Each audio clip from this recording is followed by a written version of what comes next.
I've been on camera like plenty of times in like a professional setting, but for some reason this feels a lot more nervous. I don't know. Hey everyone! Welcome to episode 0, pilot episode of the show that doesn't have a name yet. I'm your host, Nemo. And for this pilot episode, just wanted to have some introductions, get to know me, open up the stage for you guys to ask questions so I can get to know you.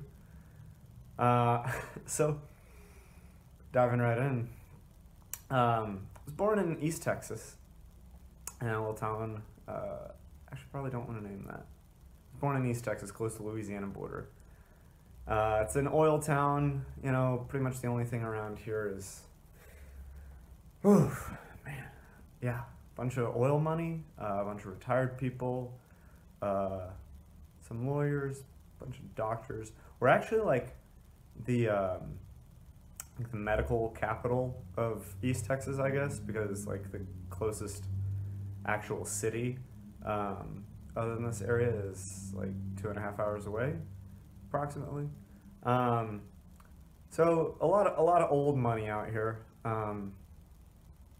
Anyone watching this from any rural America town, you know where I'm coming from. Now, I know I might not look like that. I definitely stand out around these parts and often have throughout my life, because yeah, it's a bunch of good old boys around here. A lot of country scene that I've never really quite vibed with. So I was born into a conservative Christian home. We, you know, going to church every Sunday, every Wednesday, and being involved with Christian church activities throughout the week. You know, small group Bible studies, this sort of thing. And it's really funny how these areas have like highest teen pregnancy rates. Wonder when those communities are going to start putting those two pieces of the puzzle together. They don't really like to talk about sex. Very sexually restricted communities. So I was born into this household with these very like conservative values and mindsets. You know, always prioritizing God as the you know, the be all end all sort of thing in life. I feel like that's, I don't know, we'll touch on that a little bit later. Just kind of give an overview here, and I'll start to dissect. I'm totally making this up as I go along. I have no structure to this video. I need to start making some content, so that's why we're here today. And I'm nervous as hell, and so appreciate all you guys for watching, tuning in. What else is worth mentioning from the get? We've got a brother, half brother, 10 years older, sister who's about 2.5 years younger. My father is, you know, grew up, he was an ER physician, and my mother, she had her own like interior design business, and a real creative type, and a real go-getter kind of businesswoman. You know, it's like she's like equal. My mom's like paradoxical in the most like awing sense. You know, she's equal parts creative and pragmatic, and so and she is just like a beast when it comes to execution. You know, if she puts her mind to something, get out of her way, because it's getting done. And I love her for that. She's really imbued a lot of that into me.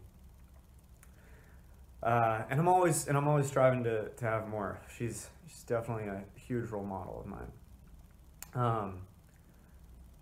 So I grew up going to a Christian private school, and always kind of stood out, like I never really fit in. You know, I was kind of that character that was like the social butterfly that, you know, was just kind of a part of every group. The majority of my time was spent with like the cool kids, the cool crowd, because you know, I did grow up in one of the wealthier neighborhoods, and because of that, my parents' association, like all my parents' friends, all had kids my age, or you know, enough of them, and so because of how much time my parents spent with those families, of course, that meant that I was spending that time around those kids. They never really accepted me. I was always kind of like tolerated in those groups, and you know, they let me hang around, well, just because our parents spent so much time together, and so it was just by proxy, it was always around, and it was always kind of like the butt of the joke, like the punching bag of the group, and pretty sure if they had the option, like if, they definitely wouldn't have hung out with me if it weren't for our parents being so closely associated. It's actually around like third grade. I had a couple kids in the neighborhood, like two in particular, Clayton and Robert, that were like and Lewis, but he and I had our own friendship. These other two kids, we had a little triad friendship, and you know, we're kind of like the video game nerds, and all the like fantasy kind of stuff. And it wasn't until about third grade I got like my first like real like best friend. We're still like super tight friends today. His name's Jordan. He goes by Pooch. And yeah, we've been best friends since third grade. It's pretty awesome. I love that guy to the end of the universe and back. So growing up, man, it was weird. I remember in fifth grade. The fifth grade really marked like a staple of like where I really stood in the perspective of the rest of the kids, because so it's a private school, like I mentioned, and there was this hilarious incident. It's hilarious now looking back. It was ultra traumatizing at the time, where we have 75 kids in the graduating class, and like approximately like 4/5 of which all conspired together to beat me up one day on the soccer field at recess, because I didn't give up my seat to one of the popular kids that was in, you know, my circle. I didn't give up my seat to that kid that day at lunch. I was just feeling a little ornery, I guess, or I don't even remember. It's kind of a haze. And yeah, like the majority of the class all just like jumped me in the middle of recess after lunch. I remember like making eye contact from like way across the field with a couple of the teachers. So like they sat on their little bench and like observed, because like, I mean, like really, like it's just as bizarre as it sounds. Like you got this huge playground, you got like a soccer field over here, like the play set, and like the swings all over there, and then the blacktop back over here. And the majority of the kids all just like came onto the soccer field, and like there was big ruckus, girls and guys both, you know, just beating the shit out of me. I got 3 hits in. I punched one kid in the back of the head, I punched another kid in the gut, and then I bit one kid on the shoulder in the midst of this like epic brawl. I kind of feel like a badass looking back now that like I took that on and survived that. I survived. I don't know. Maybe I'm making that more dramatic than it. I don't know. But I remember like being really traumatized. I wasn't gonna tell anyone about it. You know, after it happened, like I was beat to shit. Like I was covered in dirt and gravel and stuff, and I was just gonna keep this to myself, because I mean, like it was virtually my entire grade that participated in this, and so like what was I gonna do? Was I gonna say anything? Like, because I knew if I did tell any like authority, any adult, this was all just gonna come back to bite me, and you know, everyone's just gonna hate me more. So what ended up happening was we had like a volunteer librarian kind of thing that going, like different moms would volunteer to be the librarian each week. And I didn't even know that my mom had actually volunteered. Like my mom was the volunteer librarian that day. Just so happened, without me even realizing it. And we came in from recess. I'm at the very back of the line because, like, I was like hobbling to get back in the line when recess was called. We were supposed to go back into class. And so the school was basically just one big hallway that had like a main intersection that would like going one way would lead you to the principal's office, and the other way would lead you to the cafeteria. And then all the classrooms were lined up along this hallway. And being in 5th grade, we would come to that intersection and then take a door that would go down into the basement. And that's where all our classes were, down in a basement hallway. My mom just happens to be coming from the cafeteria part of the intersection as I'm reaching the intersection to go down the stairwell. And man, talk about serendipity or synchronicity, I don't know, whatever you want to call it. So she sees me like from down the hall, and she's like, "Oh, hey Mark," and like comes to like greet me. And as she gets closer, she notices like my state, and so her face like goes very like quickly from, "Oh God, like what's wrong with my son?" And I'm like ashamed and like bad. I'm like, "Oh God, don't look at me, like don't see me like this." And she sees me and she stops me and she's like, "What's wrong? What's wrong?" And I'm just like, I don't want to say anything. I'm just like keeping it to myself. And she like holds me there, and like I'm like watching the eyes of like every kid is like, she like holds me in the intersection, and the rest of the kids like keep going down the stairwell, and they're all like, "You better not tell." And I'm just like, "Oh God, oh God." So she takes me to the nurse's office, and I was just like quiet. I like was not speaking about what happened. I didn't even like make up a lie or anything. I just like wouldn't talk to them. And she get kind of like patched up and like looked at by the nurse, and then my mom takes me to the principal's office where they interrogate me for like half an hour before like I finally broke and like tell them like what happened, what went down. So for the next week, the entire grade gets interrogated. It was like a week-long process every day. It was like over the PA, over the intercoms, like in the classrooms. People were like, at first people would get brought up one at a time. Every single person in the grade got brought up one at a time to get asked like what had gone down, like where were they that day at recess and what happened. And after everyone had been through the principal's office at least once, now began the second round. People started getting brought in like one at a time, or like in groups at a time. And some people, like individuals, would get called back, and this is this whole big thing. And at the end of the week, the result, so there were 2 kids at the very like top of the whole conspiracy who got suspended for 3 days. I think about 10 other kids who are like in the next tier of the conspiracy, their parents got brought up to the school to get spankings. And the principal had like a drawer full of like different sized wooden switches. East Texas, baby. Whew. And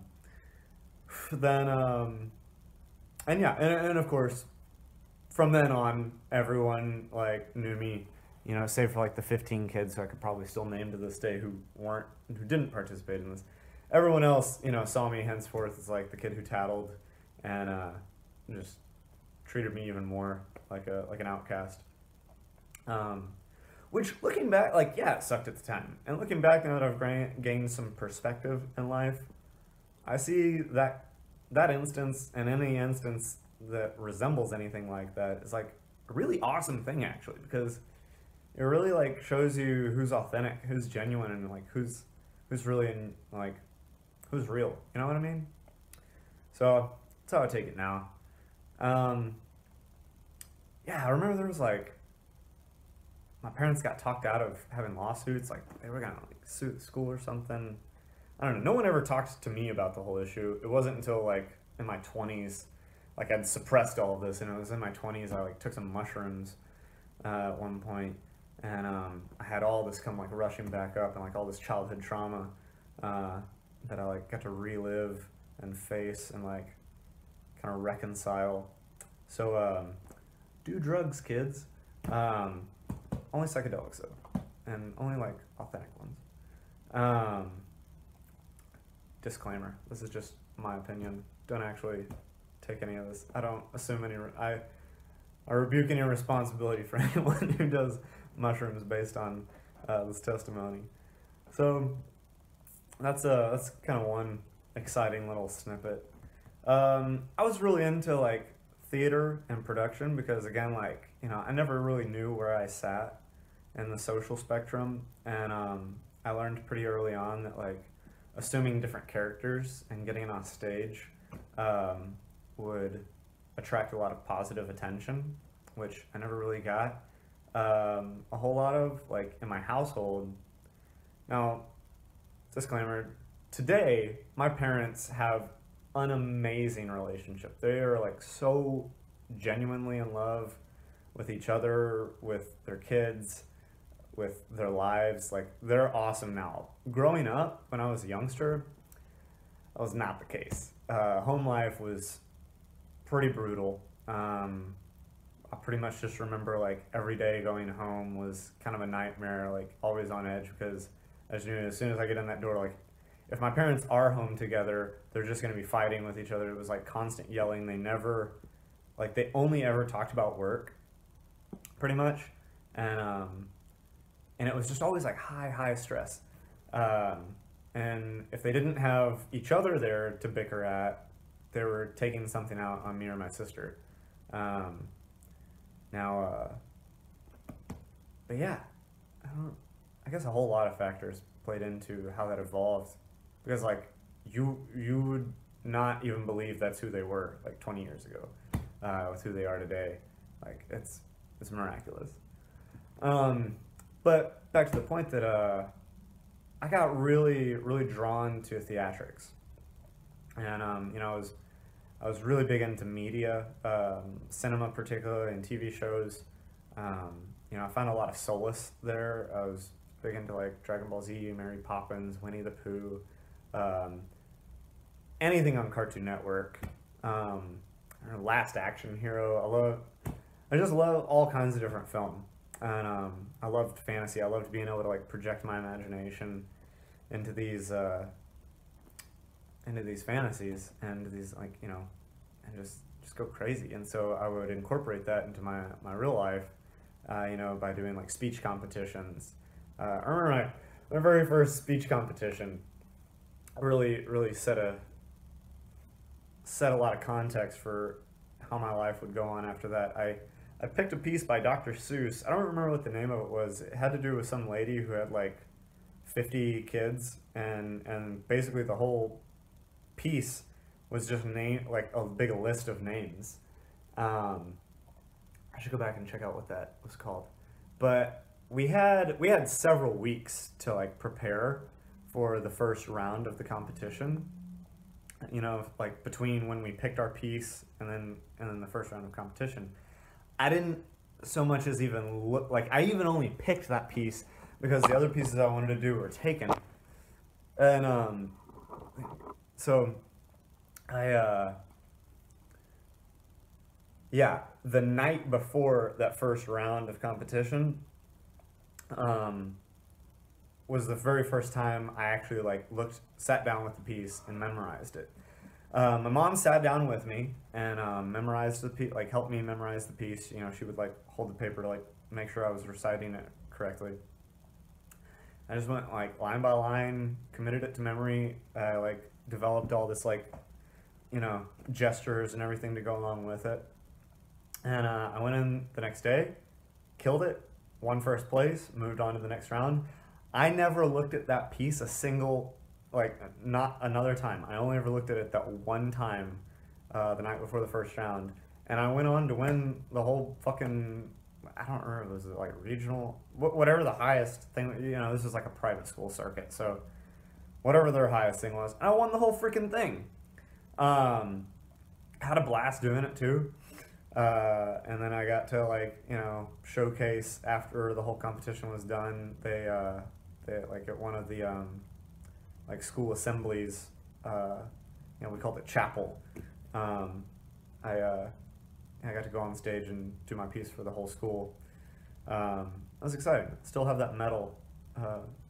I remember seeing it last time I was at my parents' house. They've got it like hanging up somewhere. Uh, I was involved in like local theater groups, doing like, I remember like nursery tale productions we were doing. I played the emperor who had no clothes. They actually had me like go out in just like a loincloth or something, and they had like a crowd around me. So like, if you're in the audience, it looked like there was like a naked 12-year-old on stage. That was silly. Plenty of other stuff. In middle school, another similar kind of thing, we had a lip sync contest. And so this was in 6th grade, and I picked a piece by Tenacious D. So I'd only ever heard the edited version. It was a tribute by Tenacious D. I'd only ever heard the edited version because I just listened to I guess YouTube existed back then, wherever it was that you would watch videos back in 2002. And so I picked this piece to do, and the stipulations for the competition was you had to actually like have a full group to like what am I trying to say, to simulate like a full band. And I just picked, like, there was this kid who lived down the street, Kyle Childress, and I picked him, and you know, I was like, hey, because in the song, the lyrics, it says me and my brother Kyle here, and so I picked him, and you know, gave him my pitch, and he agreed, and so we went in for like the audition bit, and he had never even heard the song, so like I had it on a CD that you know, I burned from LimeWire, and I remember do the bit, you know, they only had us do like a minute of the song to like see if, you know, to approve us. And the teacher who's in charge of this thing, he approves the thing, and he tells me like you need to get at least 2 other people, you know, to resemble a full band. And there were 2 other kids, both of their names were Alex Arsenega and Alex Permenter. And they were like there in the same room because we had like a whole line, you know, from the hallway coming into the room and like looping around of like people who were auditioning, you know, to get like approved. And I just like plucked these 2 kids out. I was like, Alex and Alex, like, you want to be on the thing? And they're like, sure. The 4 of us never spoke or met again about the issue for like the month and a half or 2 months, however long it was, leading up to the actual like competition date. Meanwhile, all these other groups are meeting like once a week, couple times a week, like making costumes, making choreographies, going all out. And like, it was amazing, like how into this people got at old 6th graders. So then comes the day before Christmas break, and we all get up there. The night before the competition, I invited Kyle over because there's like this little scat part at the end of the song. And like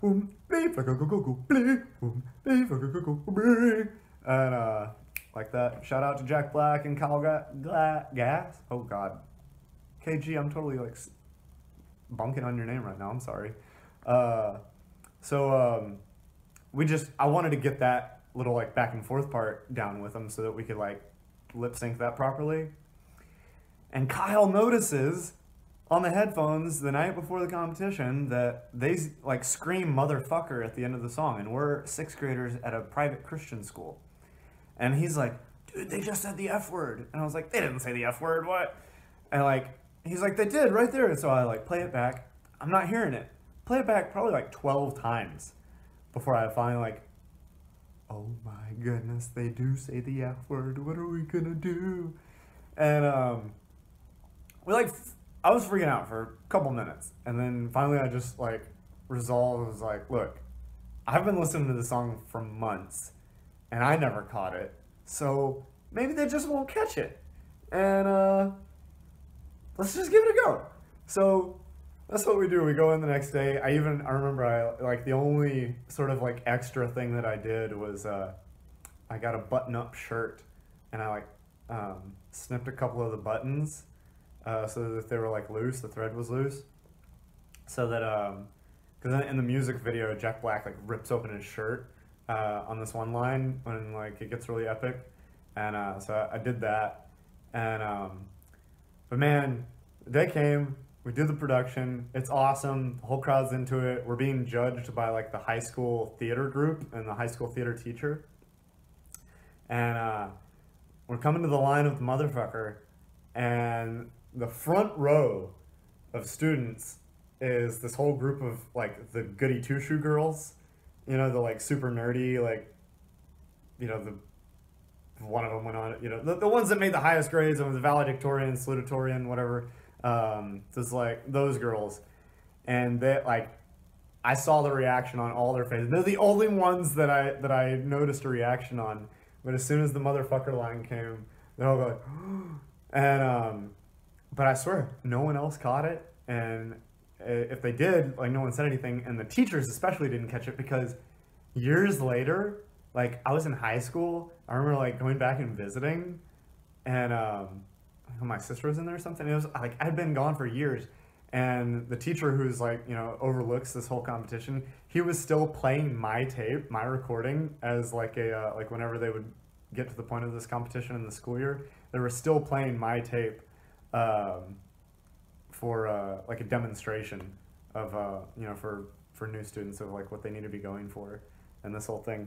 So oh man, so yeah, we won first place though.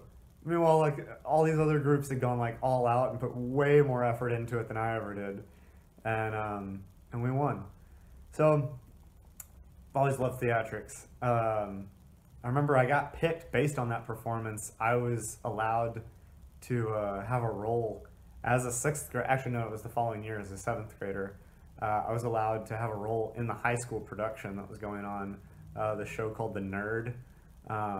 It's like a small cast that all like takes place in one evening. I think, yeah, and there's a following morning, and I got to be in it, and it was like, oh, it was super cool. So going on, like my taste in music, I remember always having a really far out taste in music. Really early, my brother introduced me to this group, Manu Chao. Into like the Gorillas. I was pretty much into everything but country, and like legitimately, like everything from like pop punk was probably my biggest thing, you know, Death Cab for Cutie as well, like poetic, emo, sad stuff, and then like really like fuck the man kind of like angry, aggressive pop punk stuff, skater punk. I was definitely like a wannabe skater, you know. I loved that aesthetic. But I got a skateboard, I think, for Christmas one year. I only ever got as far as like I learned to kickflip, and then I never carried on with it after that. I actually have an autographed deck from Tony Hawk and his entire like touring team from like maybe 2006 or something. Speaking of snowboarding, that was one thing. I got to travel a lot. You know, super blessed, super fortunate. You know, in that regard, in a lot of regards. But touching on that, my parents loved to take us traveling, all throughout my life, and so I got to learn both how to snowboard and how to surf at a very young age. You know, we'd at least once a year we would take a ski trip. And I started out skiing, but I moved to snowboarding by like 10, 11 or 12. Love snowboarding. I got to go to some X Games with my dad from like age 14 to 17. I got my, I like had a snowboard of my own, and I still have it, but I had it autographed by Kelly Clark, was an Olympic gold medalist. Shaun White, also Olympic gold medalist. Nathan Hale and Nathan Smith, who are also Olympic competitors. I can't recall exactly if they won gold medals, but yeah, I've got this deck signed by 4 Olympic snowboard competitors, and it's kind of a prized possession. Maybe one day I'll sell it. I don't know. I don't know if anyone really values those anymore. I don't know if I could really sell that anymore. maybe back in the day. So surfing also is like huge. Oh my God, that's like one of my biggest meditations. I'm super fortunate to get to have grown up doing that once a year. Out in California, shout out to San Onofre if anyone's watching from there. Old Man Beach is like, that is my place. Oh my God. I could just die and retire there. That didn't really make sense. Y'all feel me? So, I know I'm kind of jumping all over the place. I'm just, like I said before, I'm making this up as I go. I'm just spitballing, trying to give some introduction, kind of let you guys get to know me a little bit. I took up bass guitar when I was, well, actually, let me back up from there before I start there. I can recall as early as like 4 maybe. My mom's mom lived in Irving, Texas, and we would go to visit her pretty frequently. And she had an electric organ, and I would just like dabble around on that like anytime I was there. And you know, I was really keen to it. You know, I was really keen to like figuring things out by ear, and just like figuring out stuff that I would just make up. That eventually my parents were like, you know, kind of caught on to like, you know, they saw something there, and so they bought a piano for the house, and they put me in piano lessons, and I very quickly ended up loathing the whole thing. I think because I was like kind of being forced to or expected to be into it, and we did piano lessons for a few years, and wouldn't you know it, as soon as I got out of lessons, suddenly I like started getting really into it on my own, like teaching myself and, you know, playing a lot more. So they put me back in lessons, and I didn't like exactly have a choice. Like they kind of like forced it on me, as was like a lot of things. And then same thing, you know, I lost all interest right away. But that time around, like the lessons only went on for like half a year, maybe a year. Maybe like one recital out of it, and then now today, like, you know, I'm not like super talented. I dabble, I'll leave it at that. But I took up bass guitar in 8th grade. I took up like acoustic electric guitar a little later on in high school. My dad bought me my first like acoustic guitar as a graduation present. Took up ukulele a few years ago, as well as ocarina. Legend of Zelda fans, anyone? It's big into video game culture. Big and especially into RPGs. Not so much JRPGs, but I love adventure games. Like the original Banjo-Kazooie franchise. Rareware. If anyone from Rareware is watching this, like, you seriously dropped the ball with that latest Banjo-Kazooie installment, like nuts and bolts. I had so much hope for that game. Man, was that a disappointment. You like completely removed so much of what made that franchise beautiful. I don't know if I'm ever gonna forgive you for that.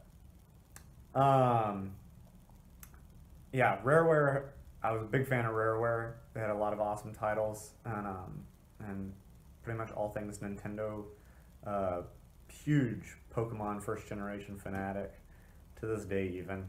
I want to own Nintendo one day so that I can have like full dictator dominion over those trademarks and copyrights, because I want to produce a live action Pokemon film, and like I want to do it my way. I want to do it in like a really meta kind of way, without anyone telling me that I can't do something.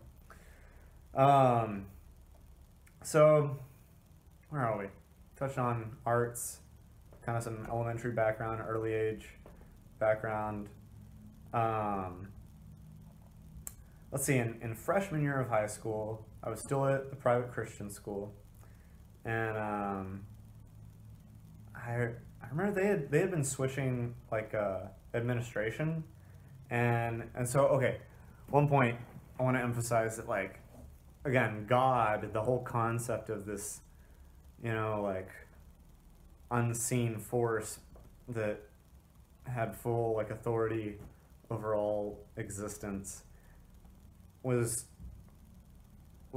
forever been ingrained as, like, the primary focus of everything for me. You know, like, that's what life's about. You know, from an early age. And one of the aspects of that was really important to me was this idea of, like, a relationship versus a religion. I'm sure plenty of you have heard that kind of cliche. And I remember feeling like with all this new administration, I felt that things were being much more regimented and less of, like, an authentic, like, there seemed to be much more rules than emphasis on personal relationship with this deity or this practice, you know? And something in me felt like I had several, like, you know, a couple handfuls of teachers that were all, like, my main mentors that I would go to in high school that freshman year, and every single one of them was getting fired or let go by this new administration. And so this and a bunch of other factors all contributed to me having the notion that I wanted to transfer. And I remember my logic at the time was I wanted to transfer to the public school so that I'll have a bigger audience to share the gospel with. I don't know how genuine that was, but I remember saying that several times whenever I was asked, like, why I wanted to switch.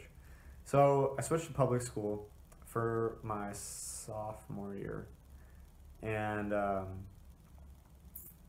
very quick, like, within that first year, I probably had a lot of my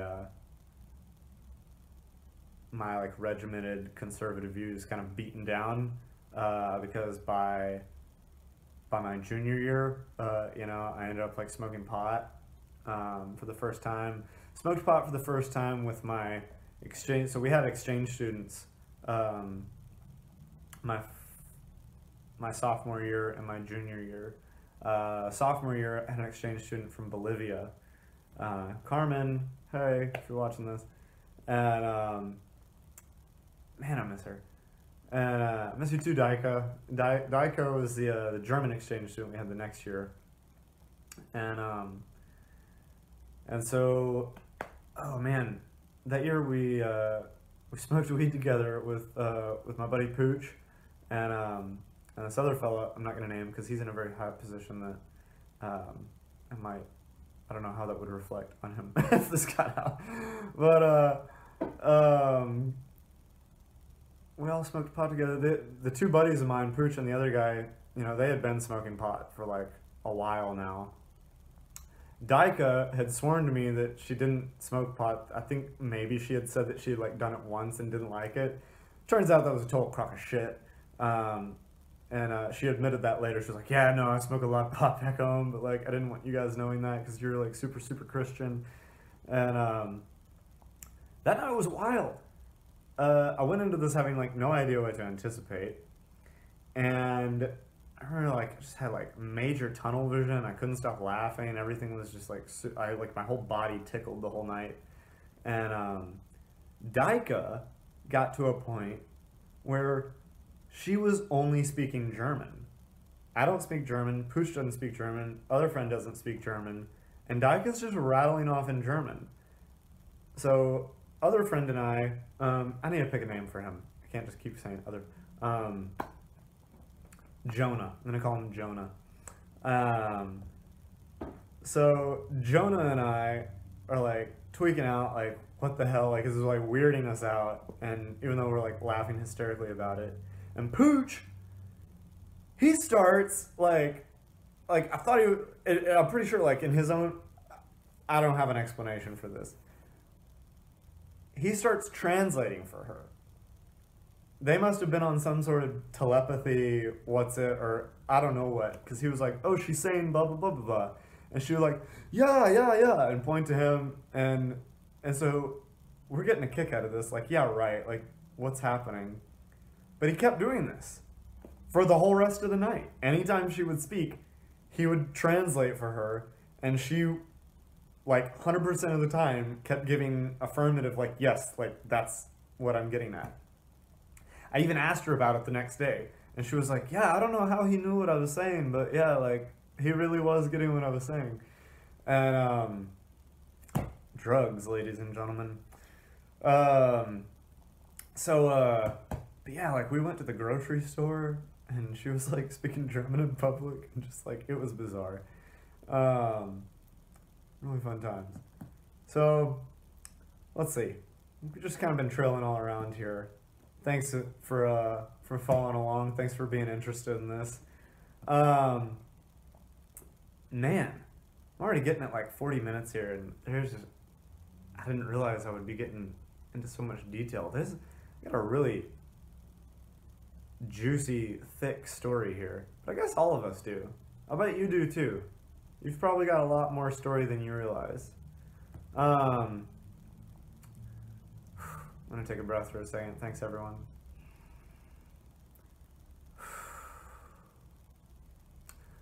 So I graduate high school. I think I still clung, like, I don't know, at least I had convinced myself that I still, like, clung to Christian values.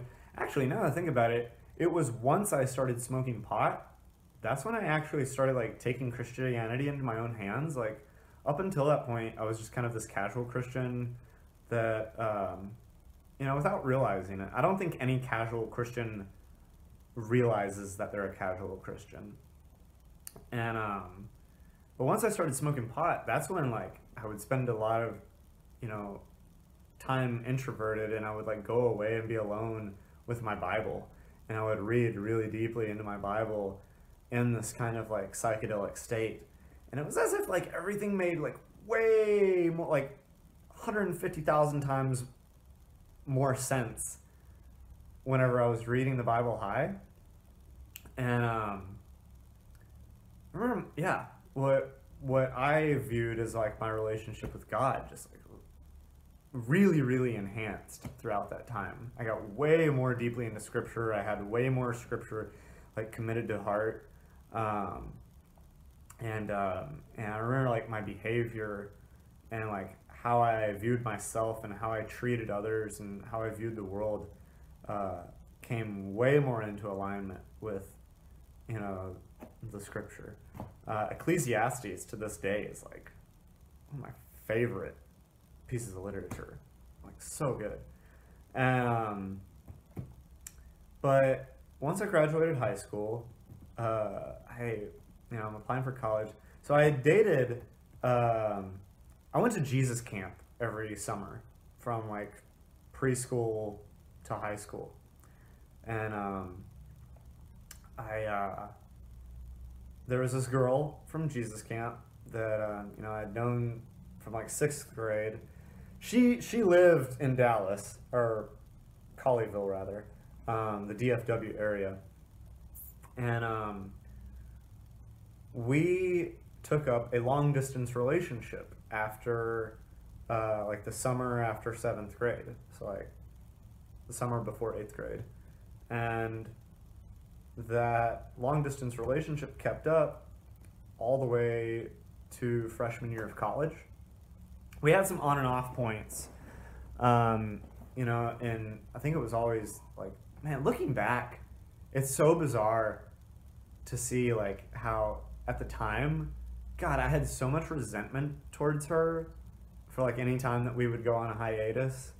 But looking back, I see, like, dang, she was way mature for her age and, like, way ahead of the curve than most of us. And I don't know how she put up. I don't know how you put up with me. But I was definitely clinging to the whole, like, reserving sex for marriage thing. Meanwhile, in, like, one of our hiatuses, she had gone on and had sex, which, like, totally, like, ate at me. But when I was applying for colleges, you know, I had like, of course, my family influence of like where they want me to go to college, like where my brother had gone to college, and but I applied to University of North Texas because that's where she was going, and so for the first time in my whole life, I got into UNT, and I'm up at UNT, and so for the first time ever, I'm like in the same city as my girlfriend, and we things were like on the rocks. Things were like in a really weird place, and I remember it was February 12th, 2010. No, 2009. Is that right? Because I graduated February 12th, 2009. For the first time ever, I put my penis in a vagina. And to this day, I don't really like consider that my first time having sex, because like I was literally like, I think I lasted like 3 seconds. Like I basically like inserted, made like 1-2 pumps, and then pulled out, and then just, and I was like freaked out, and I was like, what just happened? And she was sure that I like ejaculated inside of her, and she was like all freaking out that like I had just like impregnated her. And it was a really stressful situation for the both of us, I think. Definitely, I could definitely say for myself it was super stressful, and it seemed to me as though it was stressful for her. She has me like leave to go to the pharmacy and like grab some Plan B, come back, and oh man, I had done this with like in the belief, because like I mentioned, you know, things were kind of on the rocks in a really weird place, and I was like really uncertain about like the future of our relationship, and I had convinced myself that if I do this, this will save things. This will like help ensure that we're gonna stay together and really like see this through. Totally backfired. Did not like the exact opposite happened. So I come back with that Plan B. She doesn't even like let me in the room. She like cracks her dorm door. She's like in the honors dorm. And she like gets it. She's like, all right, bye. Because like she had a date with this other guy, like in like an hour. And I was just such a desperate little kid who was just very immature in my worldview, very, very limited scope of life. You know, coming from like, I'm pretty sure at that time the only other like philosophy I'd ever even heard of was like Islam, and like that's literally the extent. Like I knew there was another philosophy out there called Islam. I know it zilch about it. I don't think I'd ever even heard the word Buddhism or Hindu or anything. So with that limited scope, 2 days later, she ends up dating this guy who lived like 5 doors down from me on the same floor of my dorm across campus. That ate at me like crazy. So what do? I go to Pier 1, buy like this kind of like a wicker treasure chest kind of thing, and I go pack into it. I took a trip back to my parents' house like one weekend around that time, and I collected 8 years, or how it was 6th grade to 7th grade to freshman year of college worth of paraphernalia and artifacts from our relationship. Put it all into this chest. I used to make her mixtapes all the time. Of course, who didn't make mixtapes growing up in the 90s and early 2000s? And she only ever made me one. I hope I don't hold that against you. But at the time, I used that as like a really bitter piece of leverage that like she's an amazing artist. She had drawn this really adorable cover art in the CD case with like two like little figure like a male and female figure in the front. Like one was like holding it was like a rainy kind of scene, and one was like the guy character was holding an umbrella over the other one, and I like very artistically tore the sheet down the middle, like right in between the two characters. Put it back in the slip, and then I put my breakup mix tape in the CD, and in the CD case. I write like a 3-page breakup letter, just like tearing into her, and like expressing all my bitterness. And then, oh, and she had a painting. Oh man, it was such a cool painting. She was giving me a painting, an original painting, like on this big canvas, for one of my birthdays one year. And that obviously did not fit inside the chest.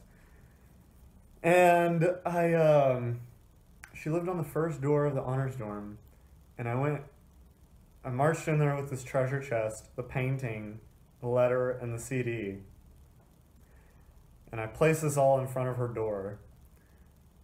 So you got the treasure chest, the paintings like resting up against the treasure chest, and then the breakup mix and the breakup letter are like taped together on like the top of the treasure chest.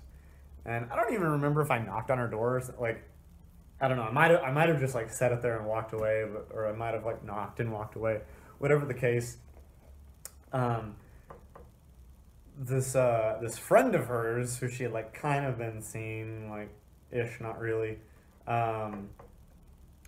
He was like a little puppy dog character for her. He comes along. It's like, oh, I'm kind of jumping around here. I would learn this, like, it was like a year later. Like, we didn't, of course, like, everything was severed. We didn't speak at all anymore. I think I saw her, like, twice more throughout that school year on campus, and I just, like, completely, like, didn't even acknowledge her whenever I did notice her.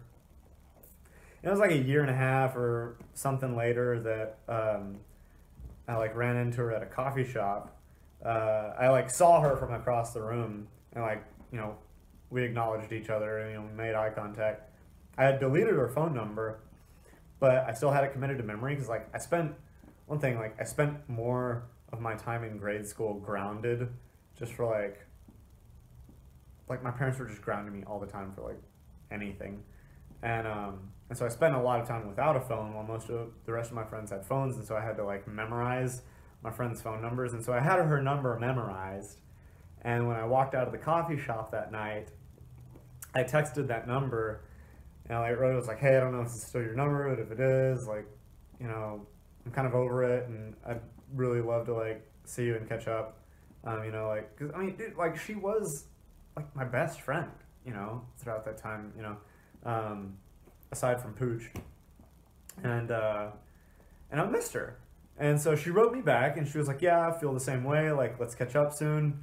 And so we set a time for, like, the following week, and then she ended up, like, getting cold feet, like in the hour that we were gonna meet. She, like, wrote me and, like, she's like, I can't face you right now, I'm sorry.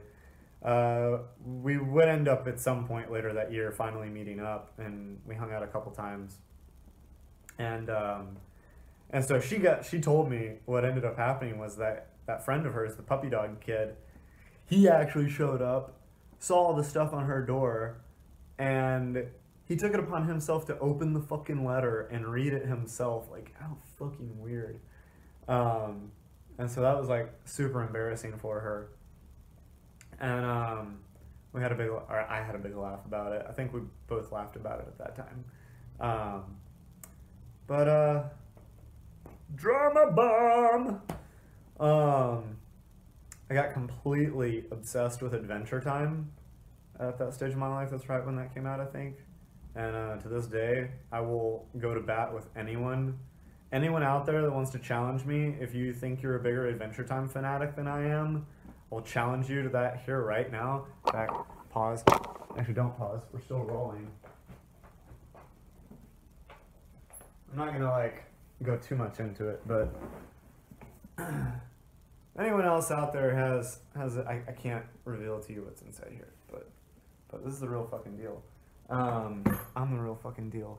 So anyone who thinks they're a bigger Adventure Time fan, fight me, because no one's as big of an Adventure Time fanatic as I am. That'll be a talk for another day. Moving on with the life story. I kind of want to wrap this up because we're getting at like an hour now, and it feels kind of weird actually having talked for like an hour about my life. all from, and I'm just kind of like getting some highlights here, I guess, some kind of defining moments, I guess, because there's like, so the more I've been telling, the more I'm like, the more ideas that are coming to mind, I'm like, man, there's like, so, I could really talk about this. I could fill so, like, probably a day's worth, 24 hours worth of just telling everything. And so could you. Like, dude, our lives are so dense. Do you ever think about that? How freaking dense our lives are? Just how dense 1 year's worth of time is. That's bizarre. That's bizarre. You become like dozens of different people each year. You know, we'll save that. Remind me to, we'll have a talk about that. Personal evolution, personality evolution for another video. Where are we? We're in college. Oh yeah, my parents, oh God. So we broke up, as far as the romance part of my life, you know, I kind of like took all this time to like, you know, I based so much of my life and so much of my identity on like the romantic aspect of my life and like specifically my relationship with this woman. And so now that I like made this definitive cut here, this triggered a huge wave of like introspection that had never happened before in my life, and like totally just like doing a lot of auditing on like who I am as an individual now that I don't have this other person in my life, and like just kind of reflecting on how much of my individuality I based on another person. I think that's a really important thing for us to acknowledge and you know, kind of assess. I'll leave that at that. We'll talk more about that in another video. So come that summer, I had or in the following months, I had started kind of getting a little more flirty via text with this friend of mine from high school that we had been in theater together. And yeah, by that summer, I had like come to be really smitten by her. And she was going to school in another city, like a couple hours away at like a junior college. And that summer of '09, she was visiting her dad. Like she would go like visit her dad in the summer out in New Mexico, and she's got a bunch of family out there. She would all like go stay with them during the summer. And I made like a few big romantic gestures. Like I sent her like this really amazingly curated care package while she was out there. I mean, I'm really awesome at like gifts. I'm an amazing gift giver. And I remember I made like actual mixed tapes. I went and got like cassette tapes. I like made CDs, like made playlists, burned them onto CDs, and then I used a radio that had like a stereo that has like the disc, like a CD player and a audio cassette player, to play the CDs and hit record on the cassettes and record all these CDs onto the cassettes. And then I bought like this really cool classic kind of Walkman from eBay, I think, and some cool headphones to go with it, along with like a bunch of other stuff. I don't even remember. I'm gonna write her a letter actually later today and ask if she remembers what all was into that, because now I really want to know. And I just remember that was really cool. So I sent her all that. I kind of got her like, I started swooning her, and then by the end of the summer, one of my favorite bands ever, Modest Mouse, shout out, was gonna be like, they like never ever come to Texas. In very rare circumstances do they ever come to Texas. So they were on tour, which also, they rarely go on tour. And they were gonna be playing a show in New Mexico, and she was gonna be going to that show. And I convinced a few other friends, without telling them the truth, like without telling them like, you know, this is so that I can go see this girl that I'm really into. I like convinced them all to go to this concert. And so we had like 5 of us all pitch in to take Flanagan's car over to New Mexico to go to the show, and I never told it. Like, it was like we got to the show, and like Elaine is in line, and they're all like, then they started kind of piecing things together. They're like, did you know she was gonna be here? And I was like, oh, look, like she's here. Oh, what do you know? And that was like another like romantic gesture. I like, you know, I traveled all this way just to see you, kind of thing. And fast forward a little later, you know, we ended up, like a couple weeks later, I ended up like officially asking her to be my girlfriend, and she says yes. Our first like official date as boyfriend girlfriend was to go see a Pixies concert, which was awesome. We dated for like 9 months, I think, and then I was just insecure or something. I don't know. I could take a whole nother video to analyze and dissect that. But I broke up with her, just to put simply, out of insecurities. And she was still at that other junior college. But I like strung her along, dude. Like, I can't even get into right now, like what a dastardly, messed up in the head guy I used to be. I didn't know better. You know, I had so few examples in my life to base off like what a genuine guy is like, and like what like how to like really treat, you know, how to treat another human, you know, not even a girl guy thing, just how to like be a upright, respectful human. Because I grew up in a really backwards ass, you know, conservative bumpkin culture. So bear with me. I strung her along. We kind of like, we kept things, you know, kind of going. You know, she desperately wanted to be with me, and I was really wish-washy and uncertain. And we kind of had like a loose kind of arrangement, you know, that she's now going to be transferring to UNT, you know, at this point of the story. And I'm like finally kind of more prepared and more, you know, secure in myself to like be with her once she got to UNT, once we're like living in the same city again, like for the first time actually, this would have been. And now we get a really fun story. My sister is going to be graduating high school, right? I'm 2 years into college. I'm a dual major in film and business, so like film production and entrepreneurship. And so I had like twice the number of like basics, like core classes that I had to do than any of the rest of my friends. So all the rest of my friends are like getting to take all their like major specific classes, you know, within like their second year or like fourth semester or something.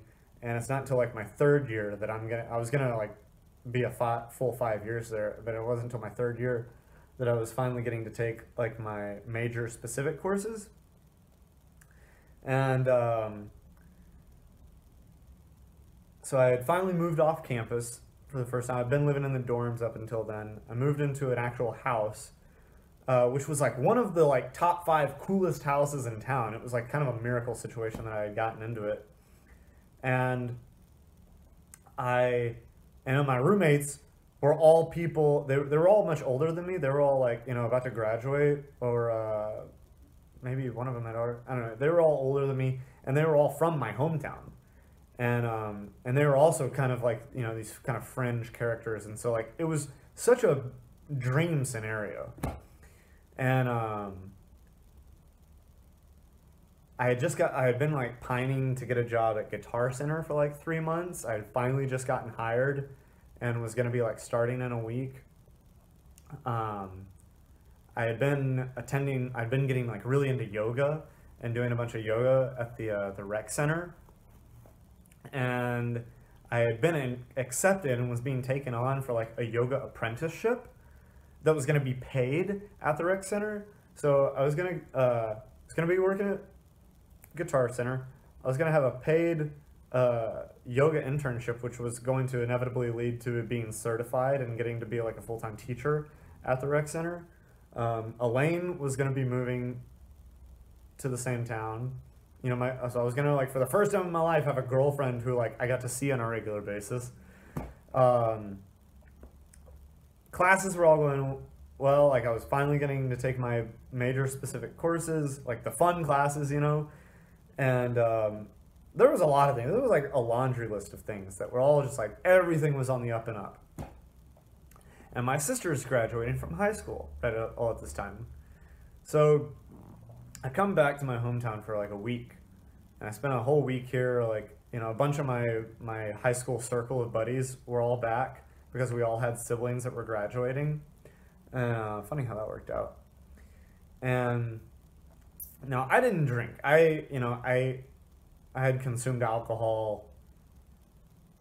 Like, I had been drunk once, and I had consumed alcohol maybe 3 or 4 times. Just not my thing. I was way much more into pot. You know, at least like on pot, I still had control over my motor functions. I still had would retain memory, etc. Never was a fan of alcohol, but all my friends drank, and so they wanted to get some alcohol. They wanted to get some beer. They had a friend who was, because we're all like 20. You know, I think I was the oldest of the group, and you know, I was 20. So we were going to pick up a case of beer from an older friend who they had made all these arrangements with. I didn't know who it was we were picking up stuff from, but we get to the Walmart parking lot where we're meeting whoever it is, and it turns out it was this guy that I had used to work with at a restaurant back in high school named Patrick. I was all like, oh man, it's Patrick, like I haven't seen you in years. I get out, give him a hug, and I'm like catching up with him for a minute. And, you know, we make the exchange and we leave. My buddy who's driving gets a call from Patrick, and Patrick's like, he's telling me, he's like, hey, some lady just came up to us and was asking about Mark by name, and was being just like really shady and suspicious. And like, I don't know what to make of that. None of us in the car knew what to make of that. We're like, okay, thanks for letting us know. And he was like, yeah, I don't know, I just thought you should know. She came up and was like, you shouldn't be doing that in public. And I was asking her, you know, this is Patrick saying. Patrick's like, yeah, I asked her, like, what is it you think we were doing? And she just kept being vague and just repeating herself, saying, you know, y'all shouldn't be doing that in public. His parents wouldn't approve of this. Didn't know what to make of this. But I get home that night, and my parents are acting really fishy. I don't really know what, like, to make of this, and they're telling me, they're like, hey, we need to have a talk. And I'm like, what's up? I got time. Like, what's going on? And they're like, no, we're going to wait till after Laura's graduation. After your sister's graduation. I'm like, okay, this sounds weird. This sounds like some, I don't know, this sounds fishy. And I don't like the vibe of this. Like, you want to talk to me, I got time right now. Like, I got a job starting after her graduation. I'm not sticking around if there's something you need to talk to me. And they're like making some really vague, ambiguous threats. They're like, well, if you have any concern for your future, you know, you'll stick around and talk with us. Which just made me more certain. I'm like, I'm definitely not sticking around for that. Like, this sounds really shady. So of course the day comes, they never talk to me. And as soon as the graduation was up, I'm like, bye. Like, I got work starting, like, later. So I go off to Denton.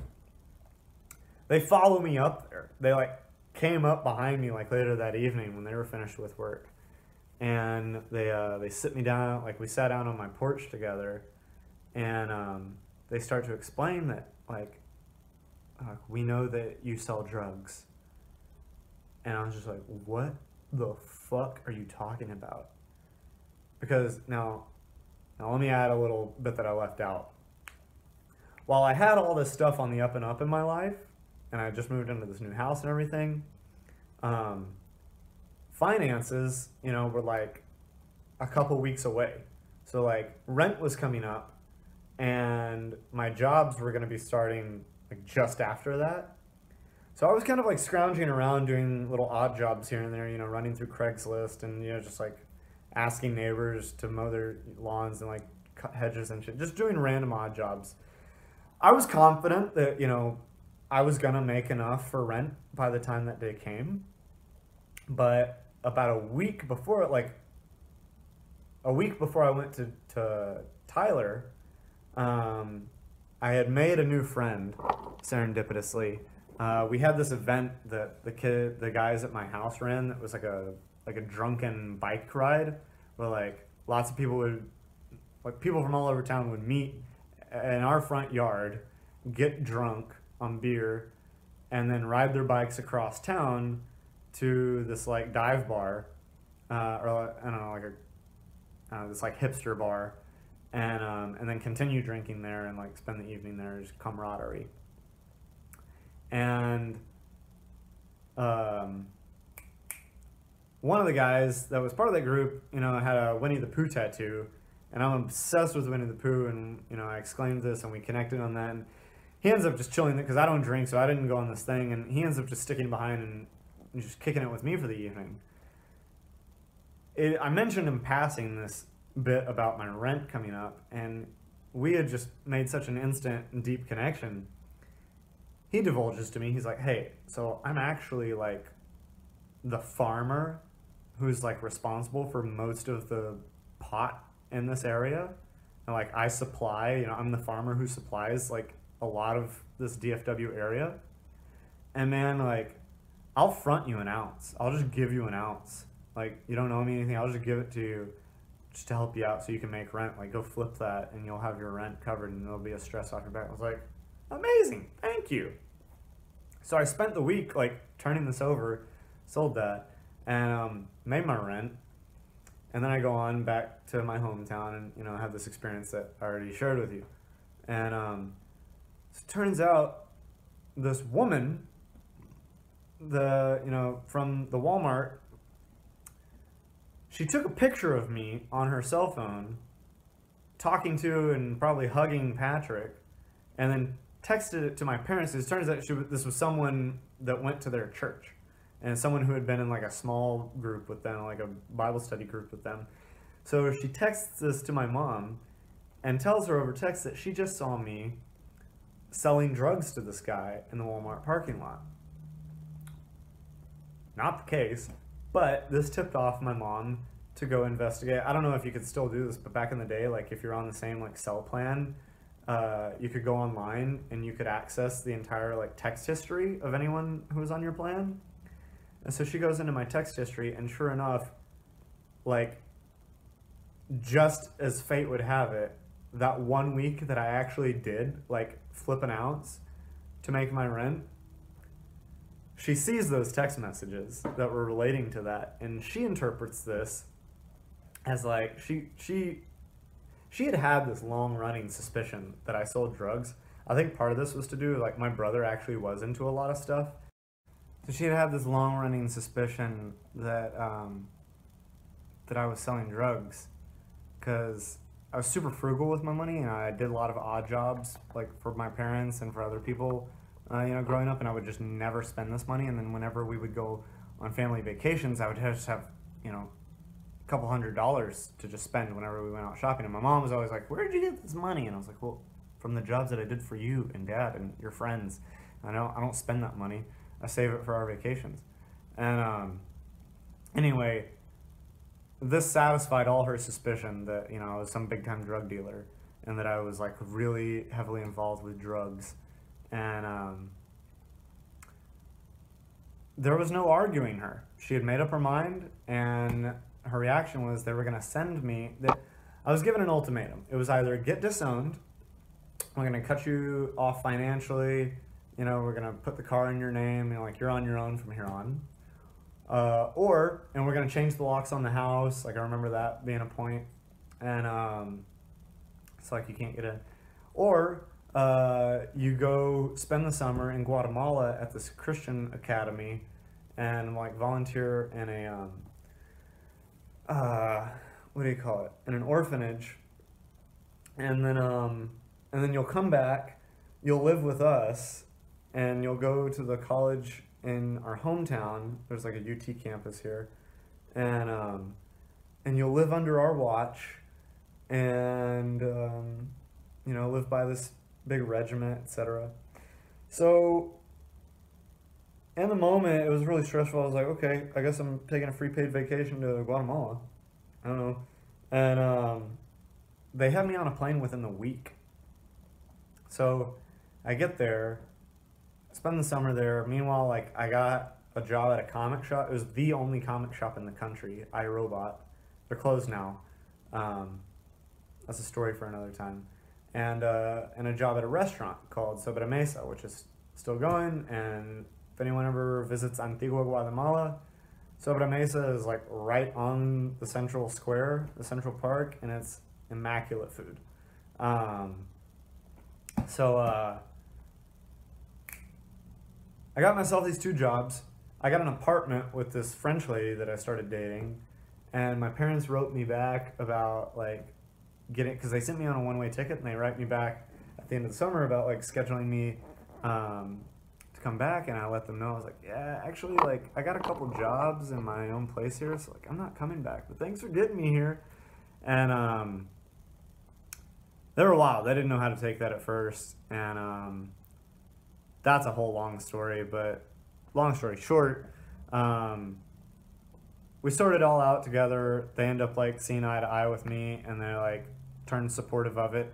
Ever since then, actually, our relationship just turned amazing from that. Like, that's like a landmark of when like our relationship really started becoming awesome. And like now my parents and I are just like super, super tight. We still have disagreements plenty of times, but like I really enjoy my relationship with my parents now ever since then. So I stayed in Guatemala for like a year. They helped me out with a couple things. Like I did schooling to be an English teacher. Throughout my time in Guatemala, that's where I really started I lived with my boss from the comic shop. His name's Dan. And one of my top 5 favorite people on the planet. And Dan, super heady kind of guy, he put this book in my hands called The Tao of Pooh. And this was my first exposure, like thorough, like real exposure to philosophy outside of the Bible. And this changed my life. The Tao of Pooh absolutely changed my life. That, like I mentioned, I've had this lifelong obsession with Winnie the Pooh, and hearing the philosophy of Taoism through the perspective of Winnie the Pooh revealed to me, I was like, dang, like I align so much more with this than I ever did with Christianity. Like it just like felt like I felt that. So for a while I considered myself a Taoist. I got exposed to like Mayan mysticism around that time as well. I moved back to the US after a year. I lived in an ashram back in Denton. I went back to university for 1 semester. I changed my majors to physics and philosophy.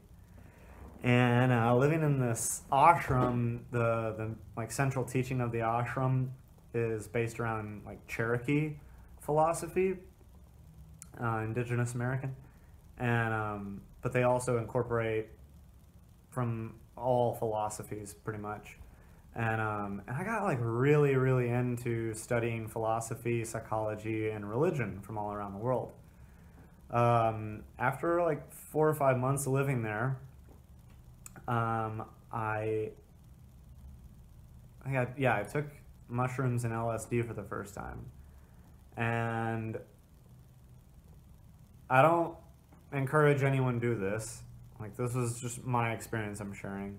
That I was tipped off from all that experience. I came to a decision through those experiences that I was going to liquidate all my possessions and go wander the world like Christ and just be homeless and talk to people about love everywhere. So that's what I did. I started on the East Coast. I sold everything. I gave away what I couldn't get money for. I bought a backpack. I bought like 2 pairs of clothes that were like gonna be durable, and some gear. Started in Beach City, Delaware. Went and put my feet in the water, and then I started hiking west. I'll tell more about all that in another segment, but that was a very revealing time. It took me about, I did a lot of hitchhiking, a lot of walking, trains, planes, and automobiles. And for about 6 or 8 months, I don't really remember, and my grandma ends up passing away. So like I was called back right around the time I had gotten to California. I ended up just like having to on the fly get on a plane. I was nearby where one of my uncles lived at the time. He came and picked me up. We went to the airport, got on a plane, got to Texas, and I got to, you know, by the time I got there, my grandma was already like vegetated, and yeah, and she died. So I ended up sticking around my hometown for a while to like kind of help my grandpa with this whole transition and help out with the family. I did a bunch of other things, like I kept leaving town and going to other states in pursuit of like kind of job things that centralized around like spirituality and stuff. I'll touch on all that again later. And but I ended up sticking around in my hometown for a while, got back into theater, and later on I moved to Germany. I think I picked up the travel again. I got a girl pregnant from a one-night stand. That was hilarious. Then my parents when I finally like got the guts to tell my parents, they got me all paranoid, thinking like that, you know, she's probably lying to you, like you don't really even know her, like it's probably not yours. So I was just anxious and freaking out, and Germany sounded like far away enough to get away from all my problems. So I went to Germany. I left behind some DNA to be tested, and like, you know, the kid was born, my son was born while I was in Germany, and you know, I got tested, turns out like, you know, it's really mine. So it took me a while to like come to terms with that, and finally come back to Texas. I moved to Dallas for a year. I worked in film. Actually, for that whole first year, I worked like 7 jobs simultaneously. I was like just nonstop hustle, and just trying to make a life for myself. It was like the first time I was like really, really on my own. You know, I mean, I was pretty much on my own in Germany. My parents were helping out with, I was doing school there. I was there on a student visa. But I mean, it was like, I think like $200 a year. It was like 200 euros, so like $250 a year for my school, and they were helping out with that. All the rest of it I was paying my own. And then in Dallas, you know, I was like really on my own. I moved to Austin the following year, where I lived for like 6 or 8 months. But I was like, I don't know, I was in and out. I was traveling a lot for the film work, but I was like based in Austin. And then yeah, then I moved back here to my hometown, where I'm in school right now. I kind of got short-winded with these last stories. I didn't really elaborate on any of that, and we'll save time. I've already gone like way longer than I anticipated today. So anyone who's still watching, who made it this far, you're awesome. This has been like episode 0, just me getting in front of a camera and getting used to this. Gonna be doing this regularly on the daily, talking about issues. I was just making this video to kind of give an introduction of who I am, give some context of like some influences that have shaped my worldview, and there'll be more to come. Any questions anyone has, just leave it in the comments. I'm going to write back. I want to engage with you guys. Anything you relate to or anything you want to hear more about, let me know. Of course, feel free to subscribe, like the video. Oh, this is wild. I'm excited. I'm excited to do more of this. I'm excited to talk about heavy issues, fun issues, and whatever's important to you guys. And figure more about what's important to me along the way. So, here's to you.